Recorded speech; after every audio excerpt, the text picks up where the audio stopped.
మహిళలకి నేనేం చెప్తున్నానంటే ఈక్విటీ మ్యూచువల్ ఫండ్స్లో మీరు ఎంటర్ అవ్వండి.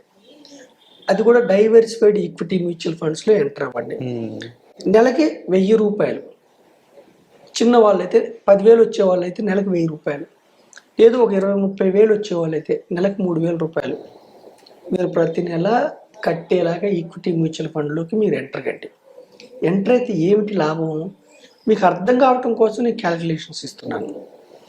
నెలకి 1000 రూపాయలతో 30 సంవత్సరాలు మీరు ఒక 20 ఏళ్ళ మహిళ, 25 ఏళ్ళ మహిళ, 30 ఏళ్ళ గృహిణి 1000 రూపాయలతో 30 సంవత్సరాలు దీర్ఘకాలం మీరు ఇన్వెస్ట్ చేస్తే 12% రిటర్న్స్ వస్తున్నాయని మనం అజ్యూమ్ చేస్తే నెలకి 1000 రూపాయలతో కూడా మీకు 30 లక్షల రూపాయలు వెల్త్ క్రియేట్ అవుతుంది.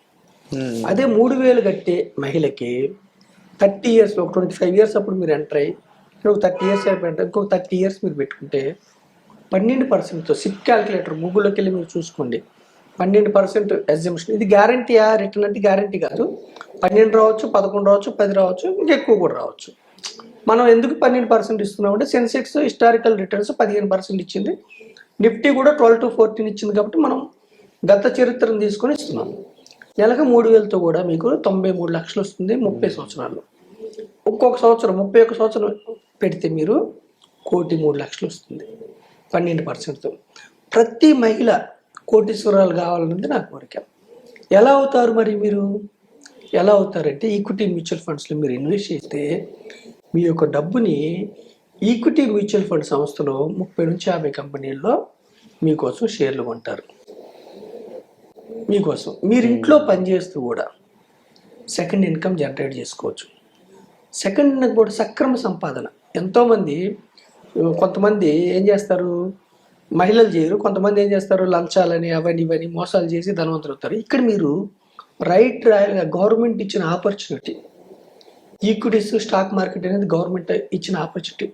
స్టాక్ మార్కెట్ అనగానే మళ్ళీ ఏ షేర్ కొనాలి ఏమిటి, F&O ఫ్యూచర్ ట్రేడింగ్స్కి వెళ్ళొద్దు. స్టాక్స్ కూడా డైరెక్ట్ స్టాక్స్ కొనాలంటే మీకు రీసెర్చ్ చేయాలంటే మీకు టైం సరిపోదు. ఏ సెక్టార్ పెరుగుతుంది, ఏ కంపెనీ పెరుగుతుంది ఏమిటంటే మీకు టైం సరిపోదు. అందుకని నేను ఏం చెప్తున్నానంటే ఒక ప్రొఫెషనల్ డిస్ట్రిబ్యూటర్ ద్వారా, ప్రొఫెషనల్ ఫైనాన్షియల్ ఎక్స్పర్ట్ ద్వారా ఈక్విటీ మ్యూచువల్ ఫండ్స్లోకి మీరు ఎంటర్ అయితే ఒక ఆర్డినరీ మహిళ మీ భర్తకి చెప్పి చేసిన పర్లేదు, చెప్పకుండా చేసినా పర్వాలేదు, తల్లిదండ్రులకు చెప్పి చేసిన పర్లేదు, చెప్పకుండా చేసిన పర్లేదు, కోటీశ్వరులు అవ్వచ్చు.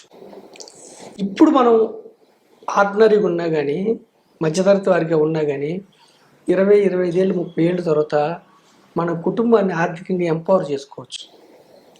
రిస్క్ లేదా ఈక్విటీ మ్యూచువల్ ఫండ్లో? రిస్క్ ఉంటుంది. షార్ట్ పీరియడ్లో రిస్క్ ఉంటుంది. ఇప్పుడు కూడా ఈక్విటీస్లో దీర్ఘకాలం ఉంటే రిస్క్ తగ్గిపోద్ది. రెండు కారణాల వల్ల రిస్క్ తగ్గిపోద్ది ఈక్విటీస్లో. ఒకటేమిటి, దీర్ఘకాలం ఉండాలి. ఇంకొకటి ఏమిటి, డైవర్సిఫికేషన్. డైవర్సిఫికేషన్ ఏంటి, ఎప్పుడు ఒకే చోట పెట్టకూడదు, ఒకే స్టాక్లో పెట్టం. ఈక్విటీ మ్యూచువల్ ఫండ్ సిద్ధాంతమే ఒకే స్టాక్లో పెట్టం, ఒకే రంగంలో పెట్టం. అందుకే 40 కంపెనీలు పెడతాం. అప్పుడు ఏమైంది, మీరు ఇచ్చిన 100 రూపాయలని 40 కంపెనీల్లో షేర్లు కొన్నప్పుడు ఒక కంపెనీ దివాలా తీసింది అనుకోండి, వాషౌట్ అయింది, అయినా మన డబ్బులు ఎంత పోతాయి, 2-3 రూపాయలు పోతాయి.